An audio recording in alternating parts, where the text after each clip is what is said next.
We're going to start in about a minute for community development.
Okay, the time is now 5:46 on Monday, April 7th.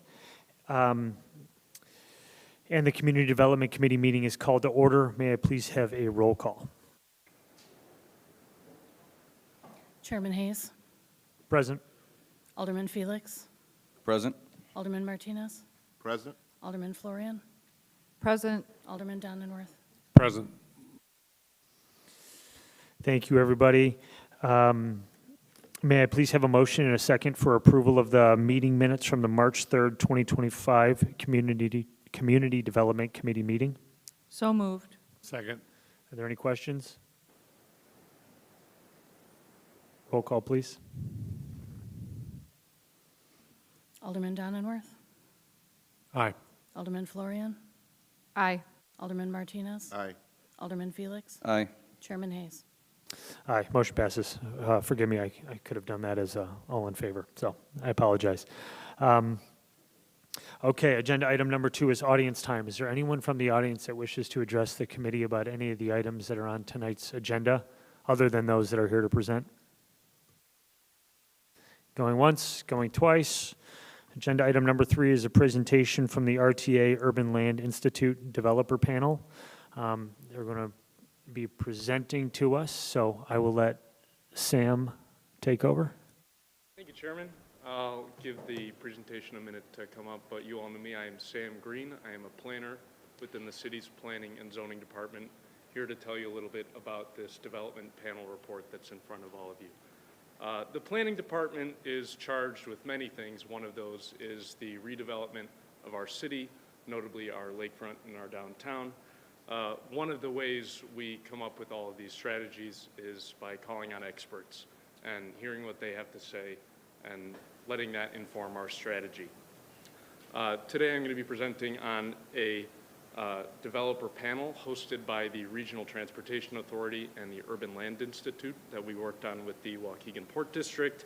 I'm going to talk about the recommendations they gave us for developing our lakefront and our downtown, and talk a little bit about some of the efforts that we've already undertaken that we'd like to be ongoing, and as well some asks, because what's the city council presentation if I don't ask you for money?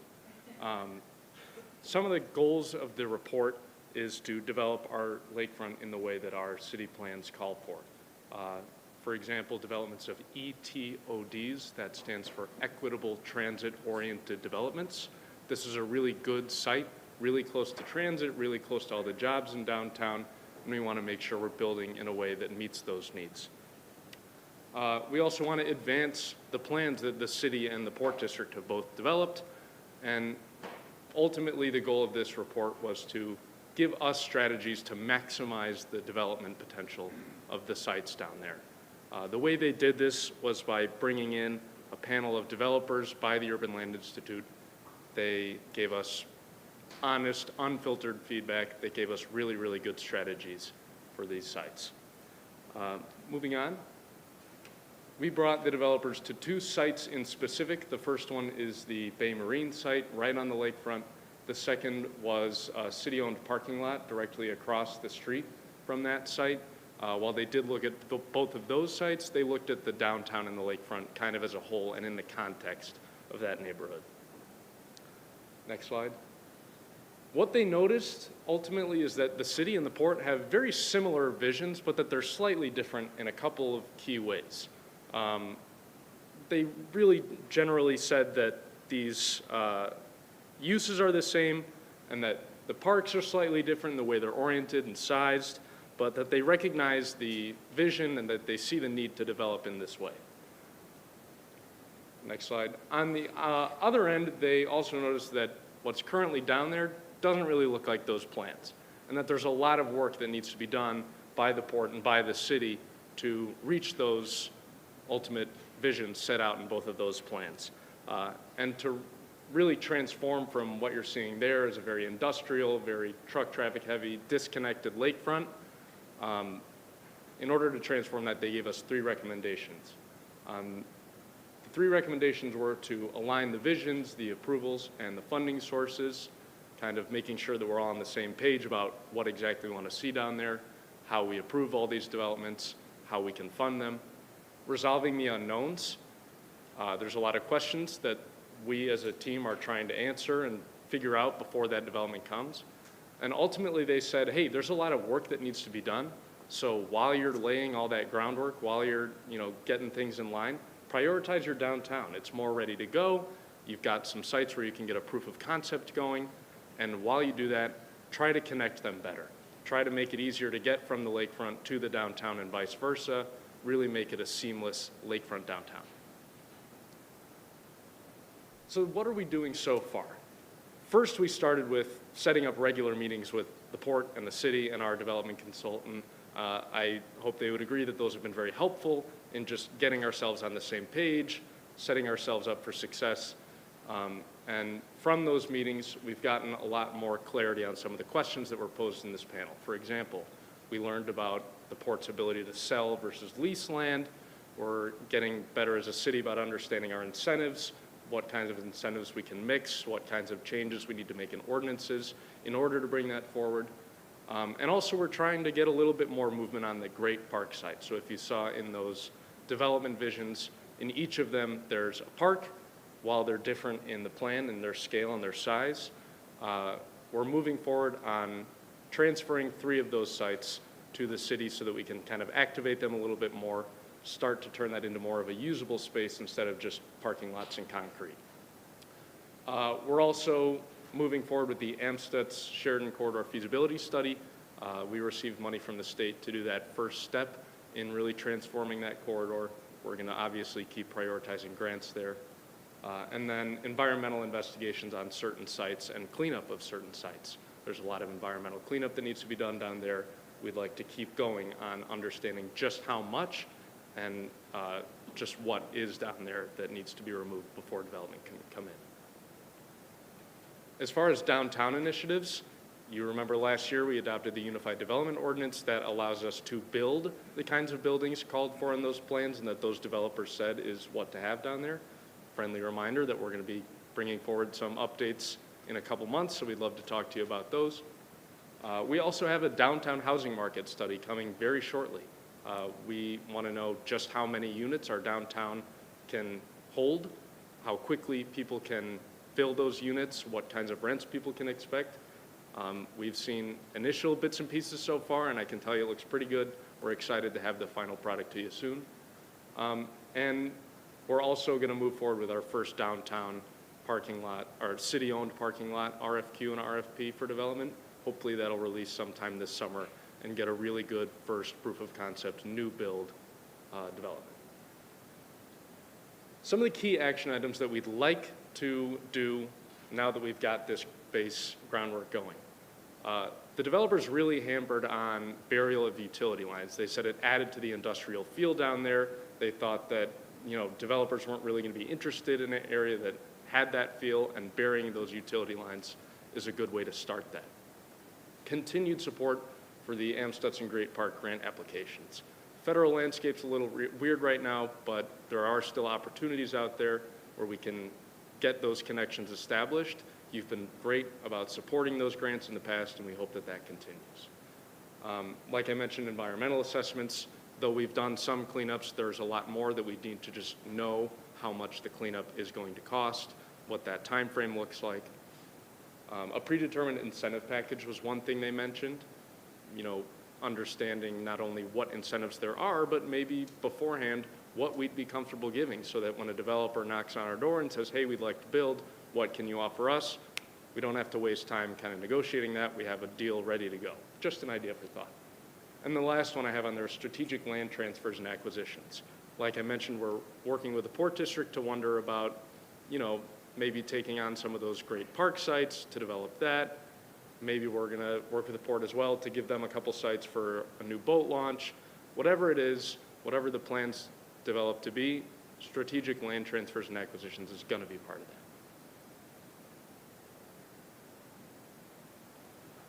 That's all I had for you. I do want to give a big shout out to the Regional Transportation Authority, whose Call for Projects and Local Technical Assistance Program funded this panel. A huge thank you to the Urban Land Institute, who their volunteer developers came and offered a half day to walk around Waukegan with us and give us this really good feedback. Of course, a huge thank you to the Port District for allowing us to work with them on this. And I did want to give them the opportunity to speak if they want to at all. Sure, come on up. Thank you, Sam. Good evening. My name is Greg Petrie, and I'm one of the board members at the Port District. I want to say that this initiative originally started with the Port District as a result of one of your former planners, Robin Shabes, who put us onto this grant. And as we went through the application process, they said, well, we typically don't give this grant to non-municipalities. And I said, well, what if we partnered with someone? And they said, well, you could possibly partner with the city. And I called Noelle, and we've worked together for many, many years on the economic development commissions and development commissions here at the city. And immediately she jumped on approving or getting it approved to cooperate on this joint application, which was well received at the RTA. They really liked it that we were going to come together as two entities. They don't see that often. They were very pleased, and it was a very productive process that we had that day. As Sam said, even though they wanted to come down and get a flavor, we only looked at really two sites, but visited two sites, but we talked and kind of looked globally at everything down there. And so to jump ahead, the end goal is to continue this collaboration, continue to meet city staff and Port District staff. We don't really have a staff, so it's us board members. We're a very small organization, and to continue to come up with ways that we could both reach each other's goals on this possible future redevelopment.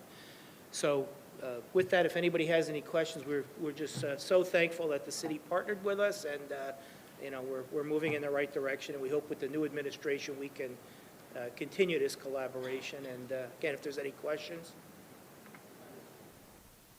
Yes, sir. Alderman Guzman. Okay, so my question is this. So you asked for a grant that's paid by taxpayer money, correct? And aligned with the city. So how many times has this been done? Because over the years, I think it's been done like, what, 10 times? So why do we keep spending over and over and over and over again? We've submit a lot of grant applications to federal transportation grants. They're very, very competitive. We've gotten higher in the ranking every time. The last few times we've had highly recommended, which is the best you can get, obviously. But we did not get awarded any of those besides that one state $500,000 grant for the feasibility study. But hasn't the study been done multiple times on what we can do with the downtown and the lakefront? So why do we keep going and paying more and more money for the same study that it was done, I don't remember, a couple of years ago? So- It seems like redundant to me to keep throwing money at this. Just I to mean, jump- why can't you just go back onto that previous study that was done and then work off of that?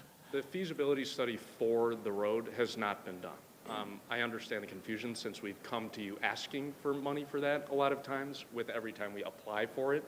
But the statutorily required feasibility study has been funded, but it has not been done yet. So this will be the first time it's been done. Chairman Hayes. may I? Director, if you'd like to hop in, you're welcome to. Thank you, Yes. Sam, for those answers. Thank you. Alderman Guzman, this particular effort was a developer panel. It wasn't a plan development. It was a half-day session where the Urban Land Institute, which is a national membership organization of developers and development groups, they came to town at the request of the RTA through this program, and they sat and met with us. They toured, and then they gave their candid feedback on, as developers, what do they see? What do they think? How would they invest? Where do they recommend the city go? So yes, we have put in a lot of grant applications. We've done a lot of different kinds of plans, but nothing is duplicative. Each is a different step toward achieving the development goal. Because I remember multiple times the Amstead study, the downtown study, the barrier, the utility has come up and has been paid for through city money or grant money, which taxpayer money. And I don't see it, why do we have to keep going over and over on these same studies? And why can't we go to the previous study and go off of that? We actually are. So our 2020 Comprehensive Land Use Plan readopted the Lakefront Downtown Master Plan. It looked at it. The planners for that effort, the citywide effort, looked at that study to see whether it made sense still under the current market many years after it was originally developed. And they agreed that, yes, it did make sense. And so it was readopted as part of that plan. It wasn't duplicative work. So the comment about burying underground utilities, putting the wires underneath ground, that comes up repeatedly in different plans because it's something that should happen. Now, that's an expense that ComEd usually doesn't want to bear. They want the city or the developers to bear it. So hearing those kinds of things, whether it's that or other kinds of comments that are repeated in different efforts, that's proof that that's something that we should seriously consider. So when we have a development project in an area, then undergrounding the utilities will be a key part of that. And that's been confirmed and reconfirmed by different experts. So you're paying over and over and over to tell you the same thing. No, sir. Instead of just going off. So basically, burying of the utilities, you discussed this 3 or 4 different times throughout the years. So we shouldn't be paying for that anymore because we already had heard the study. The downtown study, okay, maybe we can keep some of the study and just go on to what is relevant today and what is going to be relevant in the next 5 to 10 years. The Amstead study has been done 3 times. So, I mean, it just seems like excessive amount of money for studies that have already been done. So why am I going to pay somebody extra to do bury utility again? If it, like you said, it's been throughout different projects. It should have been taken for the different project and not have to pay for that. I don't know how much this study cost, but each different part costs money. So this wasn't actually a study. It was an invitation to developers to come in and give us feedback. It cost the city $0 except for the staff time. How much did it cost in I grant money? spent. That's my federal money. It wasn't grant money okay. coming in. Okay. It was time that the RTA staff spent working on it at their expense. And they asked the Urban Land Institute to come in. I don't know what they spent for travel for anybody who had to come into town. But it was mostly Chicago-based people. They took the train up to Waukegan. They paid for train tickets, though the RTA may get that free, I don't know. There was no cost to the city for that, other than the staff cost, which is sunk time, because we're working for the city anyway. I'm okay with Right? that. Grant money, and then I heard over and Yeah. over the same So study. the Amstead effort is grant applications we've put in multiple times, but we haven't received the grant those times. So we keep trying for the same, to get an outcome that gives us that study, but we haven't gotten it yet for the MSTUDs. So we're continuing to try because it's an important part of those plans that we did pay for, that we are trying to pursue and implement. So we seek all of the opportunities to get funding to implement the projects. Thank you, Director, for those clarifications, and thank you, Alderman Guzman, for your questions. Thank you for the presentation tonight from members of the Port Authority for being here. Thank you, Sam. Yep. All right, moving on to agenda item 5. There's no business under agenda item number 4, so agenda item number A, can I get letter A, can I get a first and a second? So moved. Second. All right, first from Alderwoman Florian, a second from Alderman Donilworth. Agenda item A is an ordinance granting a variance from the residential driveway requirements to permit the replacement of a second driveway at 919 Commonwealth Avenue, zoning calendar number 2775. Are there any questions? Roll call, please. Alderman Donenworth? Aye. Alderman Florian? Aye. Alderman Martinez? Aye. Alderman Felix? Aye. Chairman Hayes? Aye, motion passes. Can I get a first and a second for agenda item B? So moved. First from Alderman Martinez, Second. second from Alderman Donilworth. Agenda item 5B is an ordinance increasing the number of Class C retail package sales liquor licenses by 1. Lake Liquors, 2233 North Lewis Avenue. Are there any questions? Alderwoman Florian, are the applicants here this evening? Okay, if you could come up and just introduce yourself. If you could do me a favor, don't touch the microphone, okay? Hi, guys. My name is Sunny Patel. Okay, thank you. Hi. Alderwoman Florian? In reviewing this, it's been pointed out that extended holiday hours only apply to on-premise consumption sites. You were informed of that? corrected that. Okay. And then, was the address issue corrected as well? We corrected that as well. Okay, and then there are, just FYI, everybody, 1, 2, 3, 4, 5 other liquor licenses right in the same neighborhood. This is in the old Jewel Plaza. There's a gaming establishment just to the north. There's Rotus Liquors, which has been in business forever. The gas station on the corner has it. Pizza Hut has it, and Walgreens has it. So now we're creating what would be a 6th license within walking distance. And I understand the whole promote business, economic development, but what about the people who are already in business? I mean, Rody's Liquors has been there since I was in high school. I went to high school with them. I know Juan knows them too. We went to grade school with them. So how do we protect the businesses we already have? Like how is it fair to them, you know? Like I run a chiropractic business. I really wouldn't be happy if there were 5 chiropractors right on the same corner as me. So I'm just saying we may need to think about, I mean, we get hammered from the public all the time about all these liquor licenses, and no offense to you, you seem like a perfectly nice human being, but with 5 liquor licenses already on the same block, it just seems excessive to me. I can understand that, and I think it's like when we go into certain areas, it's a family business. I've been in the business since 2018, and I have multiple liquor stores, and all of our stores are not like mom and pop kind of stores. They're really like they have like a really good selection, and like we cater to the community. We like service them really well, and I think that the area was, in my opinion, I think that area is missing that. I understand the establishments have been around for a really long time, but it's just I feel like when I've been into Roadies as well, and I just, like you said, it's been there for a while, and I don't feel like there's any new development and new like selection, new products, and like we have tastings, we have events every weekend, we bring in a crowd, and we like to bring the community like, you know, like different tastings and stuff like that. That reminds me though, didn't the license say that tastings could only happen a certain number of times a month? I'd have to look that up really quickly.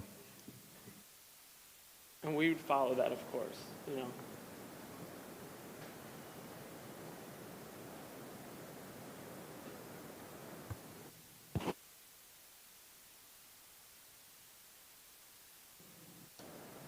While he looks at that, can I ask a question? Alderman Felix? Is it right next to Little Caesars? Yeah, there's like, there's a space right next to it. Uh-huh. Yeah. Okay. Are there any other questions while Corporation Counsel is looking up the ordinance? Sure, Alderman Guzman. Okay, so Alderman Florian just said there's 5 liquor places. That's actually, I mean, yeah, Pizza Hut is just going to have their pizza, whoever wants pizza. There's actually only one business that you're actually going to compete with, and then that's it. So you'll be the second, and that's it.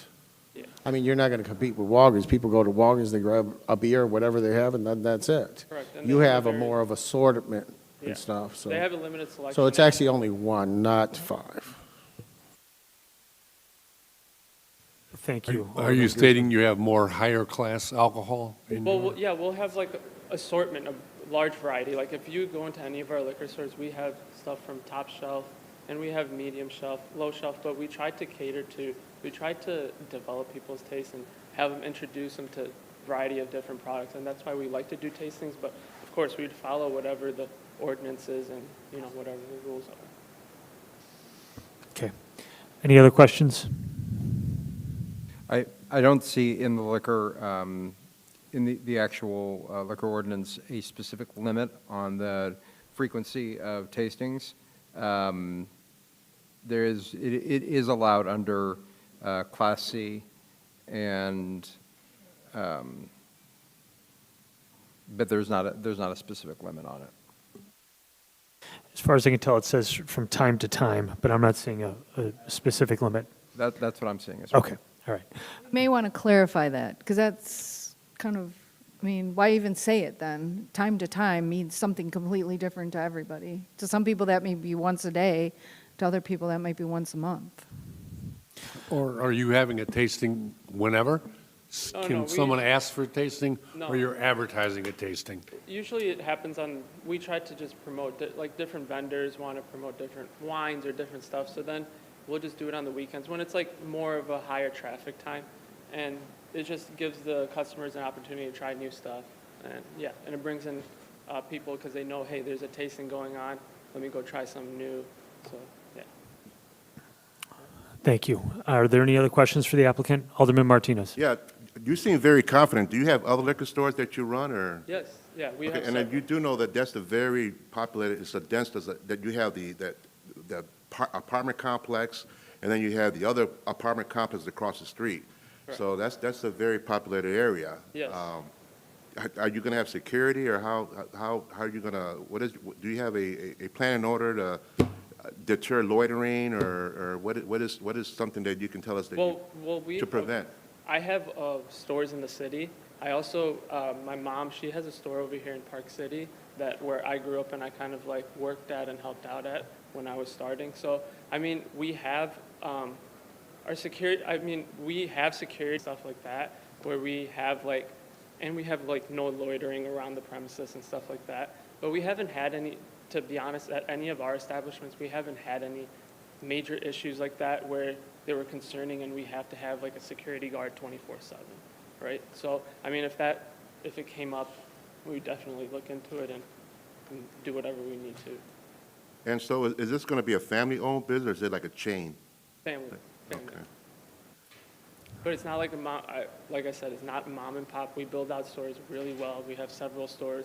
My dad's been in the liquor industry since '91, so that's who I've learned from. And so when I got into it in 2018, I started with my first store, and now I'm at like this is going to be my 4th store. So. Thank you, sir, for being here tonight. Are there any other questions? Roll call, please. Alderman Donenworth? Aye. Alderman Florian? No. Alderman Martinez? Aye. Alderman Felix? Aye. Chairman Hayes? No. Thanks for being here. Thank you. Motion passes.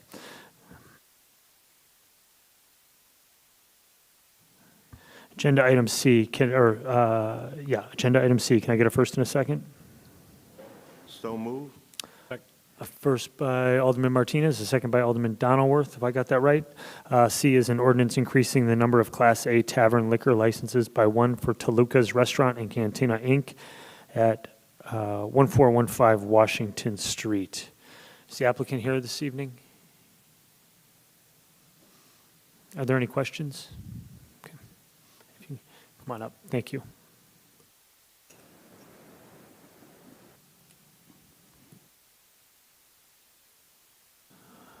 If you could just state your name for the record, thank you. And I believe we have a translator here with us.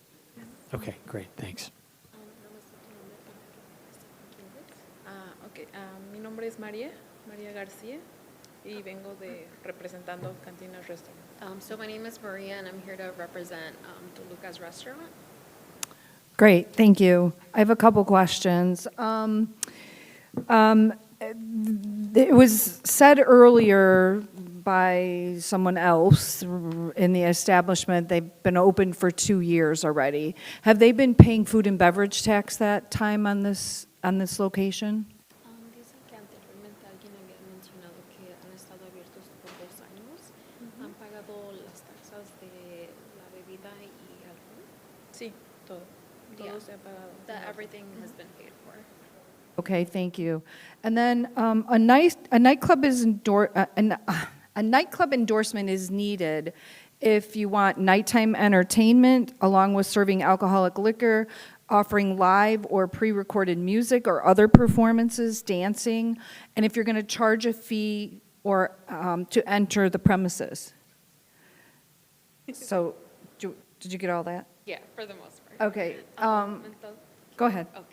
Entonces, está preguntando si tú has pedido un permiso para, pues, si van a tener como un tipo de disco, van a tener música en vivo, otros programas que van a cobrar para que entre la gente.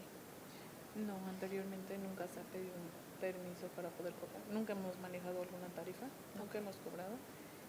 Todo lo hacemos normal así. Pero sí sé que se tiene que sacar un permiso cuando se cobra, pero nunca hemos cobrado por So eso. she said that they've never actually asked for, like you said, a permit. Nightclub endorsement? It's nightclub endorsement. However, if they were to, they know that they have to ask for that nightclub endorsement. And if they are going to have it, they know that they will be charging a fee. And in the meantime, they have not been charging a fee if they were to have one. Okay, so they're going to get an endorsement if they decide to do any of these things. Si vas a querer tener como ese tipo de eventos, vas a pedir el permiso. Sí. Yes, she said Sí, yes. cuando. Okay, and then one last question is about the financial statement. It says in there, "My father, owner of Toluca's, is gifting me $500,000, or I'm sorry, $50,000 for the business," but she's the owner and he's her father-in-law. So I'm confused about, The wording. yes. Entonces dice que en la aplicación pusiste que tu papá te va a regalar $50,000 para el negocio. Y ella quiere aclarar más o menos si es tu papá o tu suegro. Es mi suegro. Oh, so she said it's her father-in-law. Okay, so the application is incorrect where it says father. Está incorrecta en la aplicación donde dice papá en vez de suegro. She said okay. And then, did we clarify whether they were actually operating without a license? I mean, I know it seemed that way, but then I was told they weren't, so I'm confused about whether that was actually happening. So one of the issues here was that the space that they're asking to license as La Cantina is directly adjacent to Lucas. And that there was business activity going on in the La Cantina space, and it was associated with Toluca's. Toluca's received a citation for their business license, not for their liquor license, but for their business license, that they were improperly conducting business basically in this adjacent area. They pled liable to that and paid a fine. That was not a liquor license citation because of the way our code is written about what technically is a licensed premises. They were informed that if they wanted to continue business in this space, they would need to do it, and they would need to do it as a separate entity.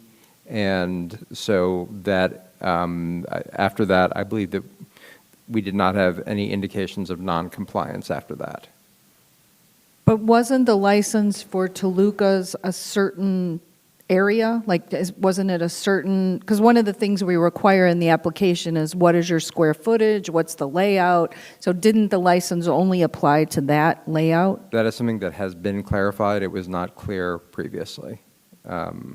And Because I know we've had an alderman call for a business to never get a license again if they've been caught serving alcohol without a license. So I really want clarity on this. right, and that's one of the things that we've been working with, especially in this renewal period, to ensure that we have very specifically defined licensed areas. And the fact that La Cantina is in front of us today is as a result of the advice that we have been providing to operators to make sure that all premises are clearly identified and clearly licensed. And I understand if that's not the most satisfying or the most exact answer. Application, on the first page, you said no to the nightclub endorsement. However, unless I'm getting it wrong, page 7 has the nightclub endorsement filled out. So I just need clarification on what exactly you're seeking as it relates to the nightclub endorsement. De que quiere preguntarte que es una respuesta en la primera página y la séptima dicen totalmente dos diferentes cosas. Si ves que van a querer operar el tour de noche, si lo van a querer hacer porque estás pidiendo el permiso también en la séptima página. Sí, porque bueno, el horario que tenemos es hasta como se puede, hasta la 1 de la mañana o 2 de la mañana. ¿Y quieres el permiso para tener el club? Sí. Okay. So to your question, Alderman Hayes, she does want the endorsement for the club endorsement. For the nightclub. Well, the first page says no. There's a conflict within the application, so I think that has to be corrected. Otherwise, we don't know which Estamos enfocados en sport they're bar seeking. y los brunch, que es más, o sea, no es Okay. nightclub, es más sport bar. Okay, so she's saying to, on top of that, they want to host more of a brunch style and kind of like a sports bar, but not a nightclub. Well, Pero funcionamos con based on the DJs. application that's provided, it's not clear to me exactly what they're looking for, and I think out of an abundance of caution, we just want to make sure that the application is clear on its face, because when we go to enforce a potential violation, we're going to rely on the representations in the application.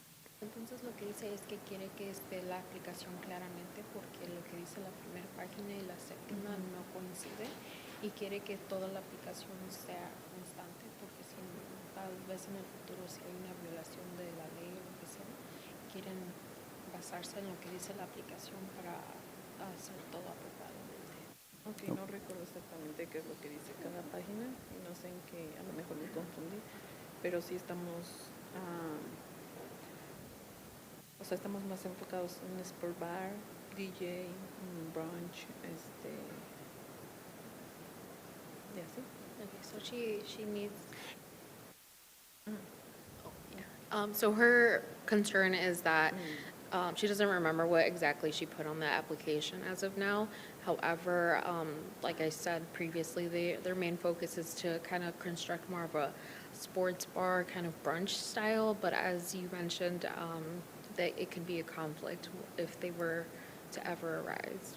Okay. Those violations. From my perspective, I think we need to be very clear and unambiguous on the face of the application, so I would ask that be amended, whichever they're seeking, we can take that up at the time, but I would just ask that it be corrected. I have a few other questions, if, okay, Yeah, all right. Entonces vas a tener que arreglar esa parte de la aplicación para que todo coincida y no haya ninguna confusión. Okay. So she said, okay. Okay, thank you for that. On page 8 of the application, regarding the hours of operation, it looks like every day, well, it's noted for Thursdays, 3 p.m. till 11 a.m., but alcohol is being served on Thursdays from 3 p.m. to 1 a.m. So I suspect it's just a scrivener's error or a typo or something to that effect, but nonetheless, there's a conflict between the hours of operation and the the hours that they intend to serve liquor.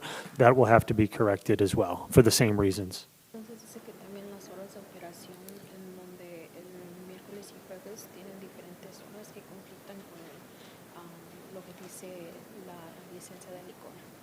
Entonces también esa parte tendría que ser rectificada porque dice de 3 de la tarde a 11 de la mañana. Entonces entiende que tal vez haya sido un error. She Okay. said that she understands it. Okay, thank you for that. Now, as Corporation Counsel previously stated, Toluca's had been brought up on a business license violation relating to serving alcohol at the adjacent premises. Entonces, el abogado dijo que anteriormente les habían dado una citación o una violación que en el espacio al lado estaba sirviendo alcohol y todo eso. Entonces quiere saber que si entiendes esa parte. Oh, pero ahí nunca se estaba sirviendo alcohol. So my question is, did you work at Toluca's during the time period that they were serving alcohol at the adjacent establishment? Trabajabas cuando estaban sirviendo alcohol en ese espacio al lado del Tolucas. O sea, en lo que es la cantina ahora. Sí, porque esa es la propiedad que está al lado. Oh, sí, pero siempre desde el principio nos dejaron abrir como I want to mention, Alderman Hayes, I have I got a picture of what they approved. The fire department approved that section to be part of that Toluca's to be able to serve the liquor. I have the picture of the fire what fire marshal approved. That's why they were able to operate for so long. And I mean, if you want to, we can definitely dig into it. But they had the okay to do it. I think that the fire department might approve occupancy or structural issues, but I don't think the fire department is approving You're liquor talking about structure. license-related issues. So you're talking about if they were able to serve liquor in that spot. No, What they're but- approving is the area where they're able to operate. I understand. And I will absolutely give you an opportunity to clarify or ask any questions as soon as I'm finished. Just let me just get through this quickly. So did you work at Toluca's at the time that they were serving alcohol next door?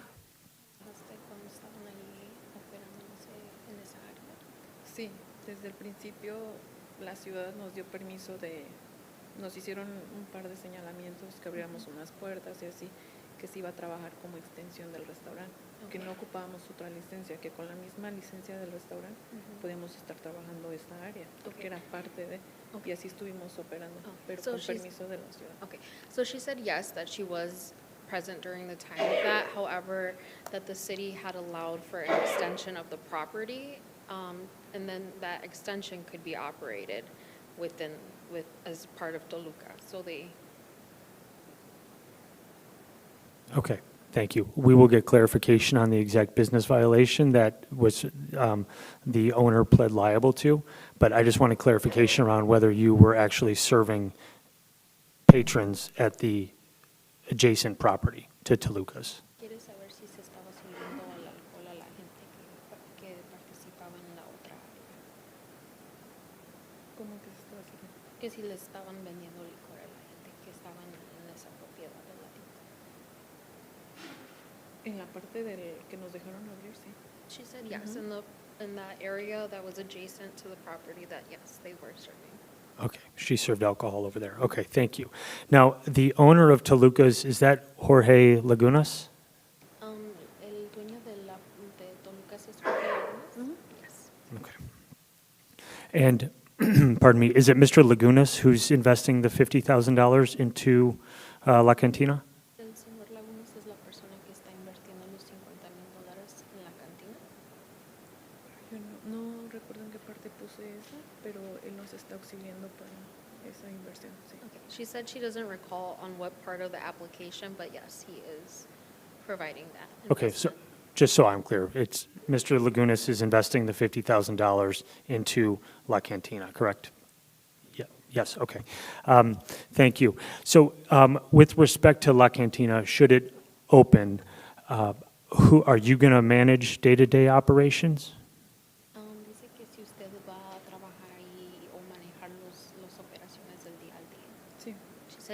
Okay. Will anybody else be managing operations? ¿Va a haber otra persona o personas para el negocio? Sí, tengo un par de trabajadores, mis bartenders.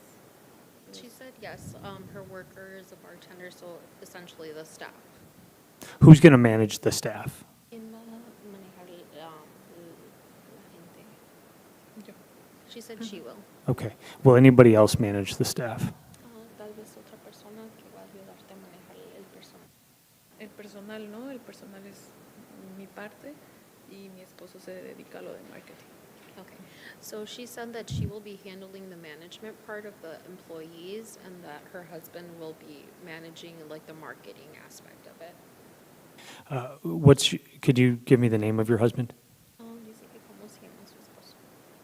Erwin Lagunas. Edwin Lagunas? Edwin Lagunas. Okay. Will Edwin Lagunas have any other role? Will he have any other management responsibilities at the business? Edwin va a tener algunas otras responsabilidades en el negocio.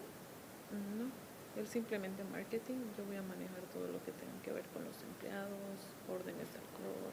Okay, so she said that no, just marketing and that she will be handling all the ordering and the management of the business. Okay. Was Mr. Edwin Lagunas previously on the application for the liquor license? Anteriormente el señor Lagunas fue parte de la aplicación del licor. Sí, Yes.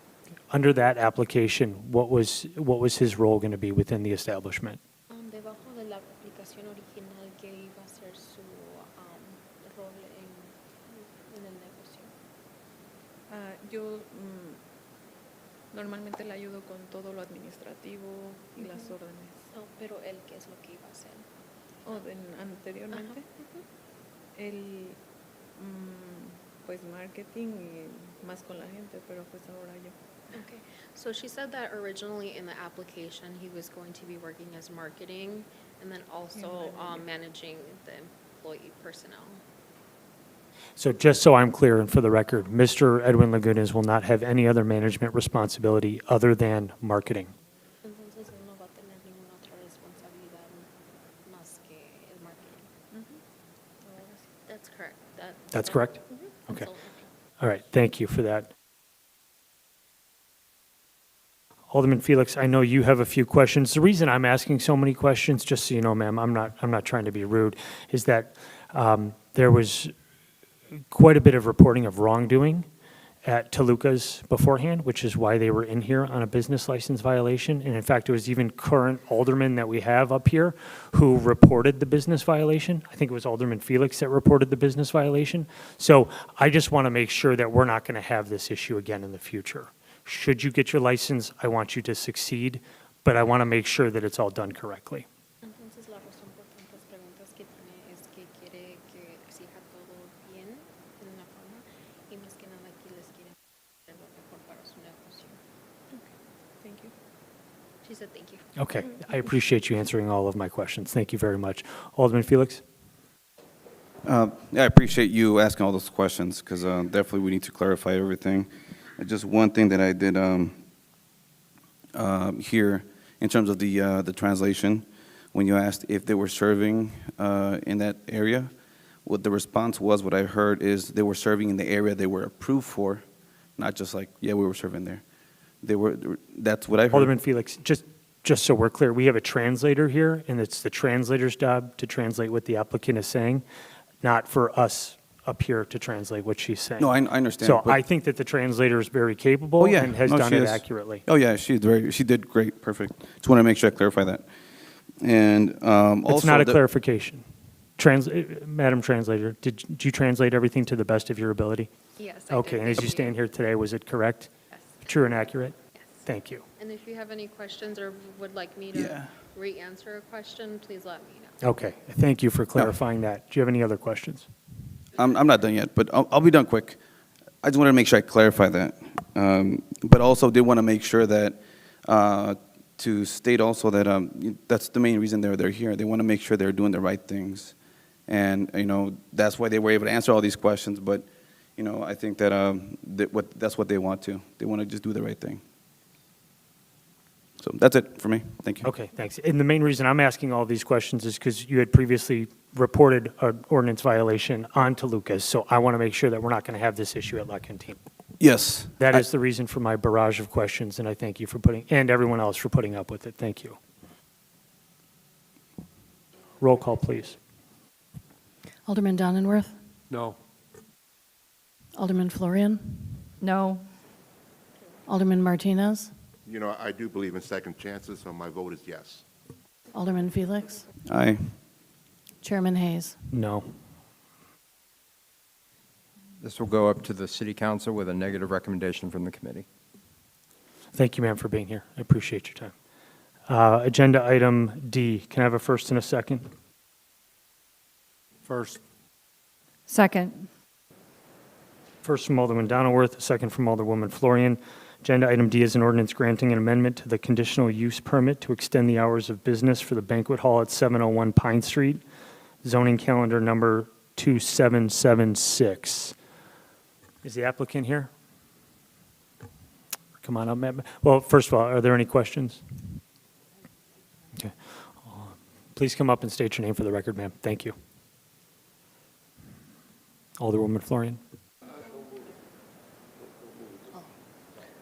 Hi, my name is Delia De La Cruz, the owner of 701 Pine Street, Club La Bodega. Thank you, ma'am, for being here. Alderwoman Florian. Hi, I was at the planning and zoning meeting when you were here a few weeks ago. I'm still not clear why you only got a license till 11 o'clock when you got it. Can you explain that? I don't know why they gave it to me as to 11 o'clock. I don't have an idea. I was back many years ago. Yeah, it was 2018. I have it here. I have the minutes from the meeting. It was May 21st, 2018. Yeah, And for some reason, there were no minutes from that committee meeting, which I thought was very strange, but that's how it is. So I do have the vote from the night it was given, but do you remember, did you apply for a license till 11 o'clock? I believe I did. At that time, I was new at this. I wanted to get the experience. I wanted to see what it went. Honestly, I didn't even, I was just going to try it and see. At that time, I didn't know too much about banquet halls. But then during the years, when years pass by, I see I don't have no clients because everybody wants higher time. That's why we applied for extended hours. And there were some neighbors here complaining about parking and some issues, I know, at that meeting. Yeah, you know, I don't want to pin my finger at nobody, but I have enough parking for my parties. But yes, there's a lot of crowd there. We have a liquor store across the street, and we also have a bar that we're always towing cars from my parking because they're directed to park in my parking. But mines are family-oriented. It's not a bar. I know you said that a lot at the planning and zoning, that it was family-oriented, but I'm confused about family-oriented parties lasting till 2 a.m. because those two things don't seem to go together. It's not going to open till 2 o'clock. I mean, I don't think we're going to be open till 2 o'clock. But most of the time, maybe 12, 12:30, and then have the families take their food or their presents or whatever they take. When I say family-oriented is because we do weddings, we do sweet 15s, we do baptism, we do birthdays. So the families bring items in, and then at the end of the night, they take them with. And so then would you have security in the parking lot to, how do you determine someone's coming to your place and not the liquor store or the bar? Yeah, we have security on our parking lots when we're open. And then when we're not open, you know, I have a towing company that knows that if there's anyone parked there, they need to get towed. Okay, thank you. I have a question for you. You said we have a bar and a liquor store. Do you own those establishments? No. Okay, you're just saying they're in the area. Yeah. Okay. Yeah, So your address is 701 Pine Street, right? correct. Okay, and I think the red flag for me here is the 706 Pine, 710 Pine, and 723 Pine have all lodged complaints about the number of people, the number of cars, and the volume of noise already at, 10 or 11 o'clock at night. And their concern, if I can summarize some of those objections, is that that will just continue later. There will be more traffic on those streets later in the evening. And so they seem to be adamantly opposed to this extension of hours. What's your response to that? Yeah, I understand, but once again, I'm saying that as you could see, you'll have traffic, there's a lot of traffic, but when we don't have events, my parking is empty, and we don't let nobody park in there. When we have events, my securities make sure that my clients park in my parking. We never have the issue to have to park on the street. Okay, but I guess they've already complained about prior instances of high noise or loud noise and traffic and just congestion in the area. So what's your response to those neighbors' objection to you extending your business hours? I have, like, the next door neighbor, I asked them, we always keep the door closed. My place is like hitting to the back. So if we have the door closed, we don't hear the music even on the parking lot.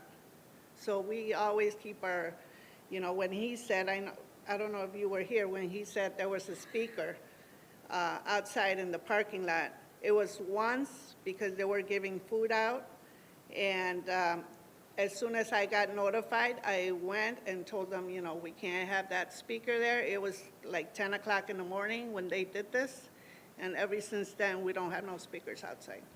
Okay. Are there any other questions? Alderman Martinez? How you doing, ma'am? How long have you been owning that business there? 2017. 2017. That area is surrounded by Grand Tequila. Yes. And then you have Grand Liquor, which is a huge gathering place for a lot of loitering, a lot of illegal activities goes on. I drive through there sometimes, and it's incredibly congested. On top of that, you have people walking in and out. So I'm concerned because the simple fact is that, we're like, instead of finding a solution, we're kind of fanning these flames by bringing you in, having longer hours. So, I have to say that unfortunately, I'm going to agree no, and that's my reason why. Sure. Give me 1 second. Alderman Felix? I don't know if they're explaining it the right way. A lot of the Hispanic community, the Mexican community, and some, different types of Hispanic communities, they have quinceañeras, and weddings that, they last longer than normal. And, 1 o'clock, 2 o'clock, sometimes not out of the question. But like they were saying, I drive through there. The issue is there's a bar and not the issue, but that's where the traffic's coming from. You have a place that's looking for a permit inside their space, which they have a lot of space, and they have already events, but only last till 11. Which again, in the Hispanic community, the parties are longer than everyone has each their own. But I think that's essentially what they're asking because they're losing a lot of business. I would assume because there's other places that have the till 12 or whatever time. And why is someone getting yes and someone no, and they're right across each other? So I don't think that makes sense. And it's a banquet hall. Yep. Okay, thanks for that. But just so I understand, who's not explaining it correctly? I don't think they're. I'm just saying that I think this is from what I see. They're the banquet hall. That's what banquet halls in the Hispanic community do. They open late. They have their parties late. There's nothing wrong with that. I understand that. I'm sensitive to that, but I think we're hearing from neighbors in the area that have concern about noise and traffic, and we have to be sensitive to that as well. Alderwoman Newsom, you wanted to speak? I believe this is in your ward, ma'am?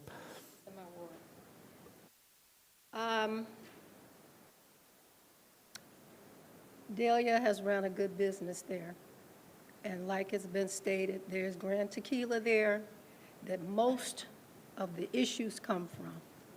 The liquor store is there, people come and go. Grand Tequila uses Bustrick Street, Pine Street, the liquor parking, and behind their establishment. They use all of that property. One person, if Mr. Titus has ever called me, ever called me, I've spoken to neighbors over there, even that live right next door, told me they never had a problem with any parking, any noise coming from that establishment. She also has parking behind her building for her clients or whoever comes to the parties. 9 o'clock to 11 o'clock, they have to stop at 10 o'clock because they need to be out by 11 o'clock. So that's not really giving them any time to have a reputable party. And if there's any issues, I believe the Planning and Zoning Commission wanted 90 days, and then they would review it. Is that what they talked about at the Planning and Zoning meeting? I watched it online. 90 days, it can come back, and if there's any issues. But 70, what were the addresses? 710, 723, I can pull them up. And never called me about anything. And then was stated at the Planning and Zoning, if they're closing at 10 o'clock, and there's ongoing problems to 1 and 2 o'clock, it's not theirs. It's the liquor store, people are coming and going, it's Grand Tequila. Okay, Can I thank ask you, her a Alderwoman. couple questions? Who? Alderman Newsom? Sure. In the interest of time, Just though, we real have to quick. move it along. So do you remember why they only gave her a license till 11? Don't know, do you know, Noel, why they only gave her a license? And my second question is, you voted no. I got the record right here. So why did you vote no if this is such a great addition to the Because I community? For the liquor license, Oh, okay. ma'am. It's not that I'm not in favor of her having a business. Okay, yeah, thank you. Okay, Noel. I don't have the application in front of me, but I believe Ms. Dela Cruz did apply for an 11 o'clock license, and that was why it was restricted.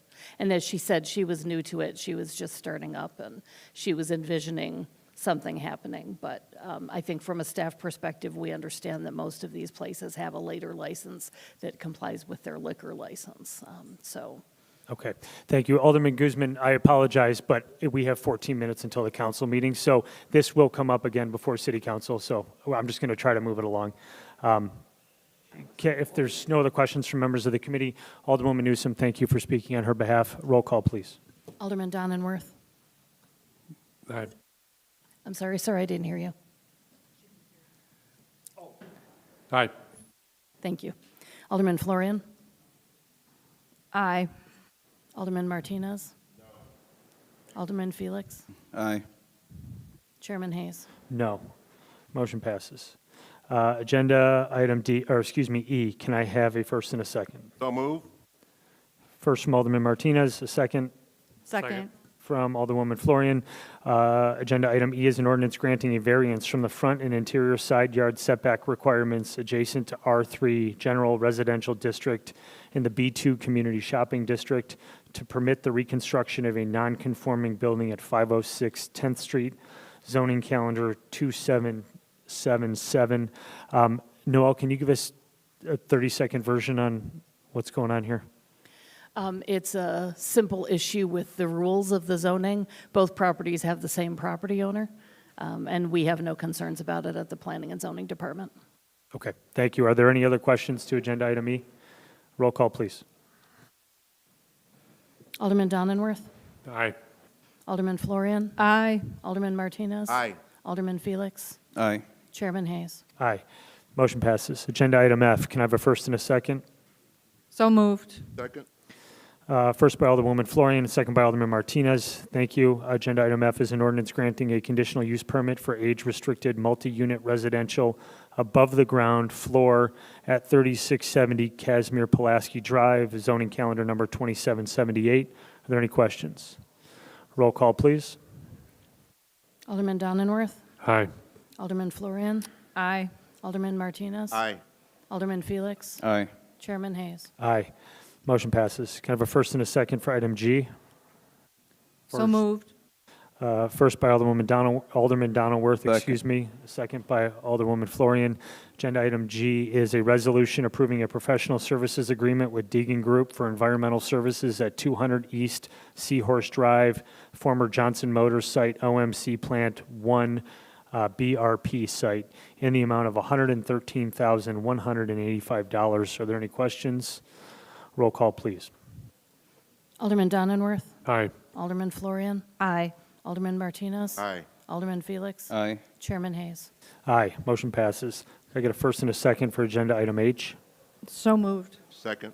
First by Alderwoman Florian, second by Alderman Martinez. Agenda item H is a resolution approving a professional services agreement with Electromatic Ventures, Inc. for the design, manufacture, and installation of the Waukegan identity letters in the amount of $115,600. Are there any questions? Yes. Alderman Felix? I would like to hold this over till second week of May. Would you say you'd like to hold it over what? To the second week of May. Second meeting. Does that ruin the option with the grant, Noel? Because isn't there a timeline? If we don't get an extension on the grant, yes, we won't be able to complete this within the grant period. So that would essentially kill the project if you hold it over. Is that what you want? No. That's not what I want. When is the deadline? Let me ask Rachel to come up. She has more detailed information at hand. Yeah, so our goal is to spend all the money by the end of May, early June, to fill out all of our grant requirements. Yeah, the light's on. I'll lean in closer. Yeah, our goal is to basically spend all this grant money by the end of May or early June to fill out all of our grant requirements on all of our paperwork. Kind of per our discussion that we had Alderman Felix, we kind of went through a public process. We've got public engagement. This has happened since 2023. It was approved by council, this specific project, just not this particular vendor. That's why it's coming before you again for that approval. But yeah, we are kind of on a tight timeline for this grant, and an extension is not guaranteed. We would love to get one. We have lots more planned that we would love to have more time to engage with the public while we do this. In this particular project, we also are looking at having more public engagement with the development of the individual letters. But again, a little bit contingent on if we can get this started soon, and then if we can get that grant extension as well. Thank you, Rachel. Alderman Felix, are there any questions we can answer tonight that might help? Well, we have a new administration coming in, and we're talking about changing the face of the downtown. I think it'd be a good chance to give input from the new administration as well. Yeah, it especially also in the downtown. aligns with strategic plans and comp plans and things that have been throughout previous administrations. It aligns with those goals, as I mentioned in that video I did for the briefings that you would have seen. This aligns with other downtown visions of improving downtown, enhancing, bringing art. All of these have been long established policies by the city throughout previous administrations, not just this one. That's the only reason why I think that it'd be good, and before our deadline, which is possible, I think, from what I understand. If we push this to mid-May, we will not be able to do this project with this grant. Okay, that's How pretty about clear. the first meeting? I mean, I would push back a little bit on this as changing the face of downtown. Yeah. I understand it's going to be a prominent site, but I think the aldermen are the ones that ultimately make the decision on this, not the mayor. So if you're against it, I'm more than happy to hear your reasoning behind it. I know there's been a lot of, we've all had some issues with this. So Yeah. I'm happy to try to have it out now so that we can not lose out on this opportunity. Benefit of this grant as well and this project is these letters, although we plan on them being kind of an exterior permanent installation, they can be moved. So 5 years down the line, 2 years down the line, whatever it may be, we can relocate them to the beach, we can relocate them to another part of the city or another part of downtown. This is just the home that we found through our public engagement, through the arts task force that was developed. That's the location that we identified as a good location, but we're happy to, reevaluate that in the future. I think if the public has approved this site already, our issue wasn't the site, our issue was always the letters and the fact that we were going to use 4 letters that sounded like a radio station, if I remember correctly. So Yeah, so we it's, found a vendor that's able to do it under budget even, so we do have some additional funding to do landscaping, as well as Alderman Felix brought up, we want some additional parking in that location. It's a great location, but parking's a little bit limited, so making it accessible to people. So that gives us a little bit more leeway within our grant budget to make those things work, make it a really beautiful site, landscaping, lighting, things like that. So this keeps us under budget as well as does all of the letters like you guys had requested at a previous meeting. okay, I think the parking is a good recommendation. Thank you, Alderman Felix. Are you willing to withdraw the motion to hold it over, or can we move forward on it tonight? I would like to hold it over. I'm sorry? I would like to stay with the holdover. Well, then I think we should try to vote to override the holdover so we can get this done, because I think the majority of us want it done. So I move that we take a vote to override the holdover. Yeah, it would be a real shame for us to miss out on this opportunity after months and months of We debating wouldn't miss out it. on So, it. We would not miss out on it. We do not have the guarantee of a grant extension. So if this, I don't mean to, be a bother, but this grant extension is not guaranteed. We are on a tight timeline. So just the reality is that if this is extended to mid-May, it likely will not happen. So that is up to you guys for that decision. But please note that if it is extended to mid-May, it will not happen. I think we should have to stand up for either affirming it or not affirming it. So I motion we override the holdover. okay, I have a second. Roll call, please, on the motion to override Alderman Felix's request for a holdover until the second meeting in May. Roll call, please. Alderman Donenworth, Aye. Alderman Florian, Aye. Alderman Martinez,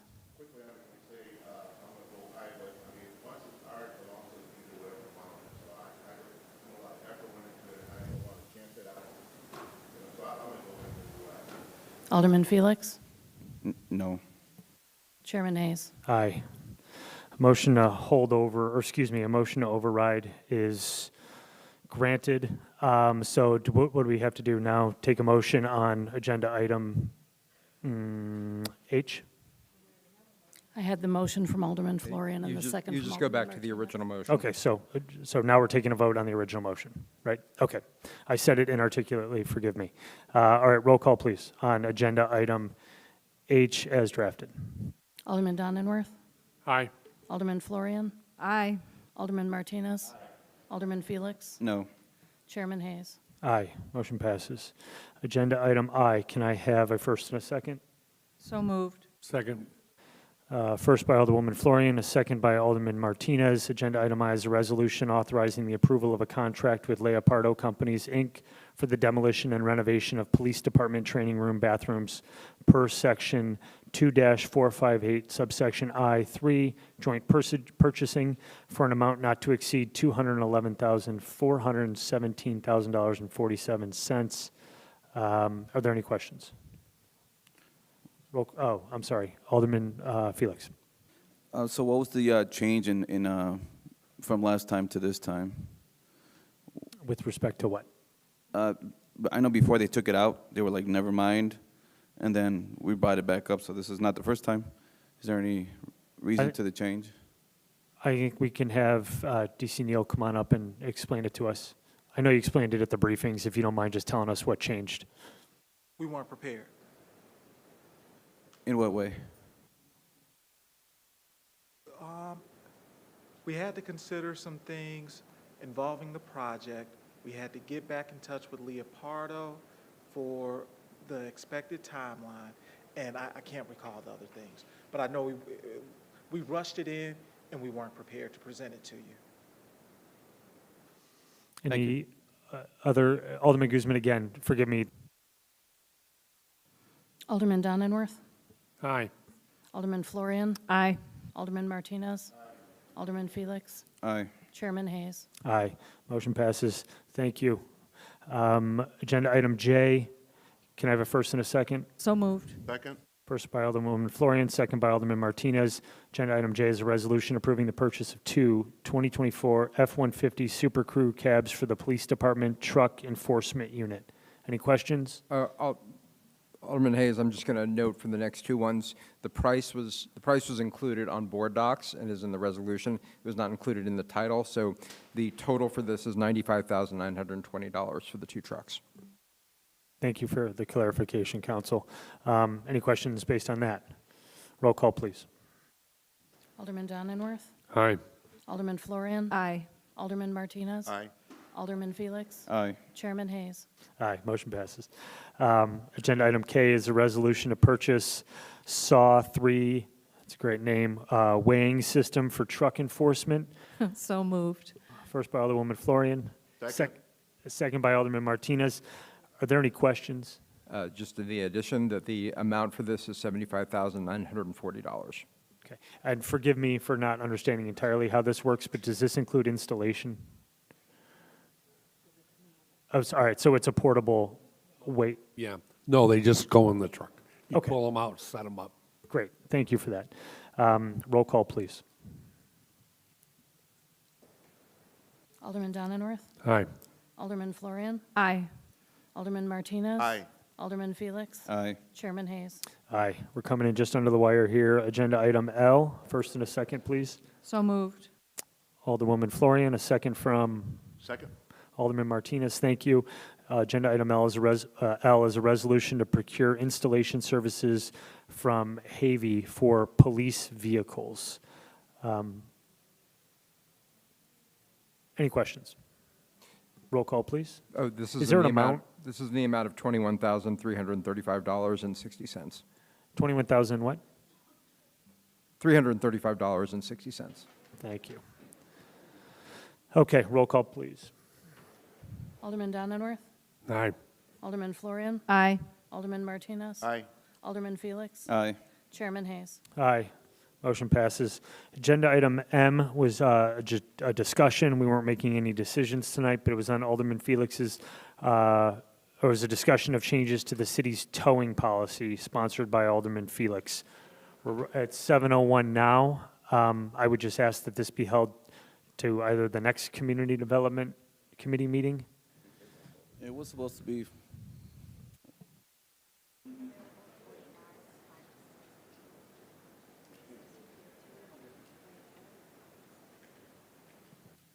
Can we move it to finance and purchasing for the next meeting? Alderwoman Newsom? Okay, that's fine. Okay. Do we need a Thank you. motion for that? Okay. All right, I was going to talk a little bit tonight about the recent decision. The city had a big win before the Pollution Control Board tonight, so thank you very much. There being no reports, communications, or information, can I get a motion to adjourn? So moved. Second. First by Alderwoman Florian, second by Alderman Martinez. All in favor? Aye. Any opposed? We are adjourned at 7:02. I think we'll take a 5-minute break, and then we will start the council meeting. Thanks, everybody.